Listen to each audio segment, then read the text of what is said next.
श्री राधे राधे दोस्तों। आज नवरात्रि का दूसरा दिन है और दूसरा दिन नवरात्रि का माँ ब्रह्मचारिणी का होता है। माँ ब्रह्मचारिणी की पूजा अर्चना की जाती है। भक्त इस दिन अपने मन और ध्यान को माँ के चरणों में लगाते हैं। यदि विस्तार पूर्वक देखा जाए तो ब्रह्म का अर्थ है तपस्या और चारिणी यानी आचरण करने वाली। इस प्रकार ब्रह्मचारिणी का अर्थ होता है तप का आचरण करने वाली।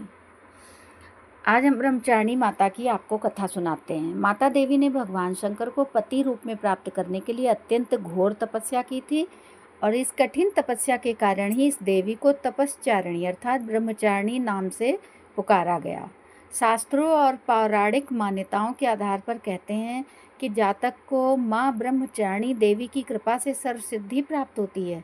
दुर्गा पूजा के दूसरे दिन देवी के इसी स्वरूप की उपासना की जाती है।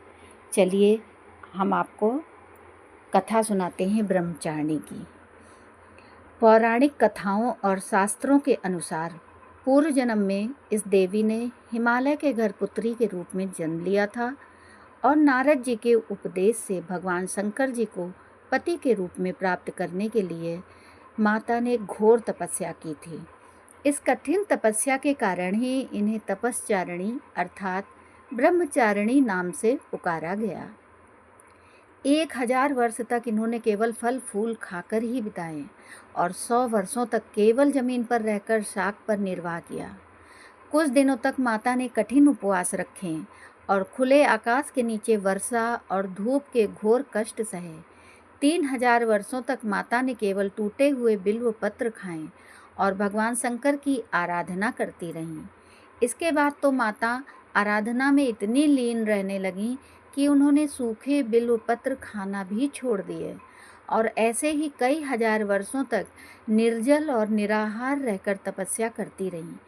पत्तों को खाना छोड़ देने के कारण ही इनका नाम अपर्णा पड़ा। इतनी कठिन तपस्या के कारण देवी का शरीर एकदम क्षीण हो गया था। देवता, ऋषि, सिद्धिगण, मुनि सभी ने ब्रह्मचारिणी की तपस्या को एक अभूतपूर्व पुण्य कृत्य बताया। माता की खूब सराहना की और कहा, हे देवी, आज तक किसी ने इस तरह की कठोर तपस्या नहीं की है। ये तपस्या करना तुम्ही से ही संभव थी। तुम्हारी मनोकामना शीघ्र ही परिपूर्ण होगी और भगवान चंद्रमौली शिव जी तुम्हें पति के रूप में शीघ्र ही प्राप्त होंगे।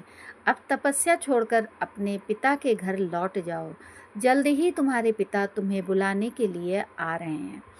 तब ये सुनकर ब्रह्मचारी ने तपस्या करना छोड़ दिया और खुशी खुशी अपने पिता के घर चली गईं। वहाँ जाने के कुछ ही दिन बाद माता को शिव शंकर पति के रूप में प्राप्त हो गए। तो राधे राधे दोस्तों, अब ये कथा समाप्त होती है। ये कथा नवरात्रि के दूसरे दिन पढ़नी चाहिए या सुननी चाहिए। और आज का दिन माता का भोग है आज। चीनी से बनी हुई कोई भी मिठाई वगैरह रख सकते हैं। अगर नहीं है तो आप चीनी का ही भोग लगा सकते हैं। माता जी का भोग चीनी है। राधे राधे दोस्तों।